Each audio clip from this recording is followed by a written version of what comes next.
Project for today starts off with me grinding up pork, and we're going to try making brats with it and a spicy Italian meat called Cudighi. Bought 2 pork loins, deboned them.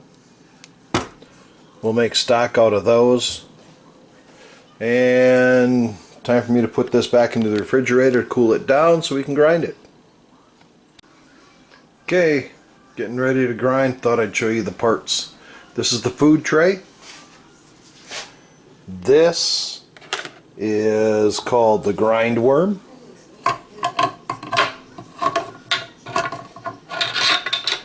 Goes in just like that. You have, these are grinding plates. This is a coarse, this is a medium. This is the grinding knife. The worm pushes everything through this way, comes out here, and forces it through one of the 2 plates.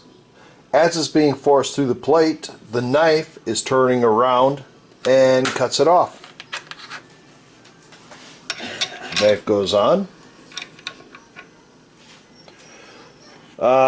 For the pork, I'm going to use a coarse grinding plate. Then you have a nut that you put on. And, oh, one other thing. This little thing pushes the stuff. It is called a meat stomper. Okay, this is the meat we'll be grinding up. These are the 2 bone pieces. My wife will be making stock out of those. In between steps, I like putting the meat into the refrigerator for about 20 minutes to a half hour. Keeps it nice and cool, cuts down the risk of nasty bacteria starting to grow. Some larger companies will put, when they grind their meat, they'll add dry ice to keep everything cold. That is the best method. There are other places that will use ice. They'll put ice in with the meat as they're grinding it to keep it cold. The problem with that is they're adding water to something that you pay per pound for. So when you buy some ground meats, partially what you're buying is water. Okay, most of the time all you have to do is just drop the stuff in if you have it cut correctly. If it doesn't go, you can use your meat stomper. I'm serious, this is what this is called, meat stomper. Goes through, the worm pushes it forward, through the grinding plate, the grinding knife cuts it off. That's it. Okay, about 4 minutes of grinding, and that's what I got. There's one mistake that a lot of people make, in my opinion. As soon as I'm done using the device, I take it, clean it up, and wash it. I never let processing equipment sit. Okay, it's been back in the refrigerator for another 20 minutes, so it's nice and chilled. I will be measuring out 2 amounts. I need 2.5 pounds for brats. I need 3 pounds to make Cudighi. Okay, there's the 2.5 pounds of ground pork for my brats. Here are the seasonings: salt, sugar, ground coriander, paprika, black pepper, ground mustard, cayenne pepper, nutmeg, marjoram, caraway seed, allspice, ginger, onion powder, garlic powder, crushed red pepper, and mace. I'll mix all those spices together and then add them to the pork. That's enough. That's what all the spices look like when they're mixed together. There's the ground pork. One very important thing I forgot to mention. Every time before you handle and after you handle the pork, wash your hands. If you handle the pork and you touch anything else, you can get bad bacteria growing on it. If you have touched anything that has bad bacteria and you put your hands in the pork, you contaminated your pork. Wash your hands before and after touching the pork. Now the fun part. You mix it up and you use your digital samplers for that. Okay, next up is a spicy Italian sausage called Cudighi. I need salt, black pepper, mace, dried oregano, paprika, ground ginger, cinnamon, nutmeg, ground allspice, garlic powder.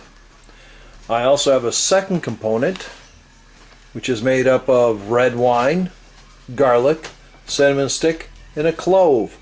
Those things go into a pan. It's brought to a boil and boiled for 5 minutes. Then you let it completely cool down. Okay, I brought it to a boil, boiled it for 5 minutes. Now it says let it sit until it completely cools. Then strain it, add it into the meat mixture. I already have added the other spices into the meat mixture. It's sitting in the refrigerator getting nice and chilled. Okay, they say the only thing on a pig you don't use is the squeal.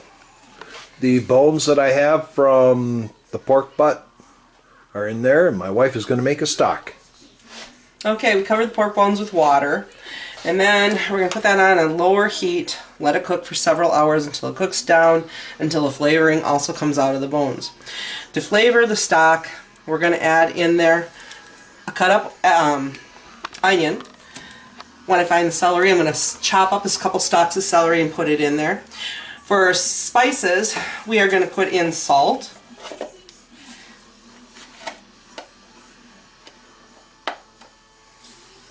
We're going to put in, about a tablespoon of salt.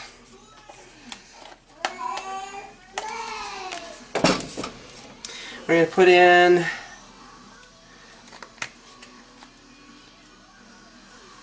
about a teaspoon of pepper, a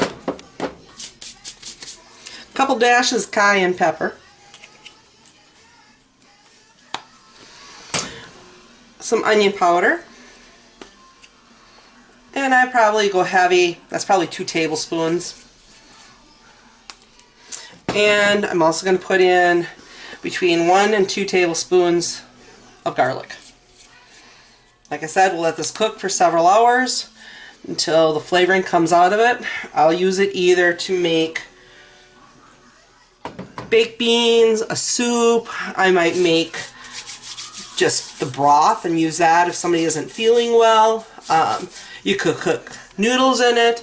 You could cook schnitzel in it.